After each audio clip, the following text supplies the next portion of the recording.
Sur Europe 1, Pascal Praud s'est montré particulièrement caustique en comparant le succès du livre de Nicolas Sarkozy aux ventes bien plus modestes de certains journalistes, dont Jean-Michel Apathy.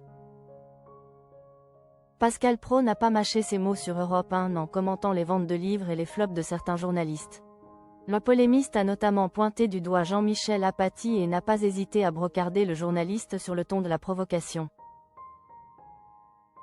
Le président Sarkozy vient de vendre 98 610 livres entre le 10 et le 14 décembre. C'est le chiffre GFK, le chiffre officiel, en 4 jours, a d'abord lancé Pascal Praud au sujet du livre Le journal d'un prisonnier. Avant de comparer ce succès avec le livre de Jean-Michel Apathy, intitulé T'es une merde, frère. Signé Hanouna. Ça me fait doucement rire, quand un livre intéresse les gens, ils l'achètent. C'est que l'offre n'est peut-être pas bonne. Alors, il ne peut pas y avoir tous les jours un livre de Sarkozy qui sort. Jean-Michel Apathy, sa mère lui a acheté, son frère aussi. Je crois qu'il en a vendu 12. Mais c'est vrai, il en a vendu 2000, alors qu'il est passé partout, a lancé Pascal Praud. Jean-Michel Apathy, son livre parmi les 3 plus gros flops de la rentrée.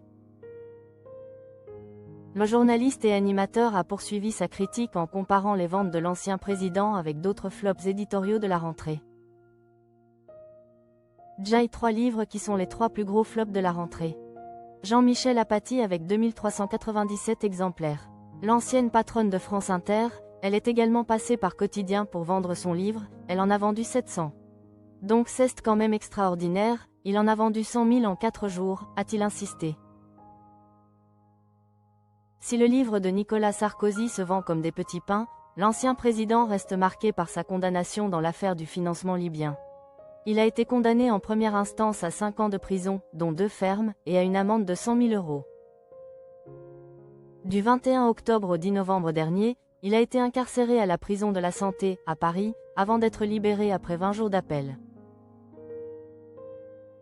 Nicolas Sarkozy en prison, c'était très dur.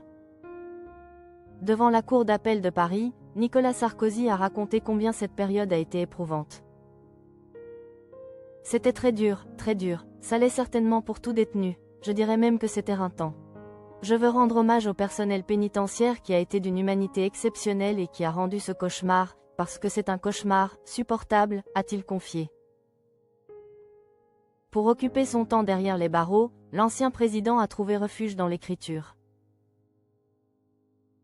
J'oublie le silence qui n'existe pas à la Santé où il y a beaucoup à entendre. Le bruit est hélas constant.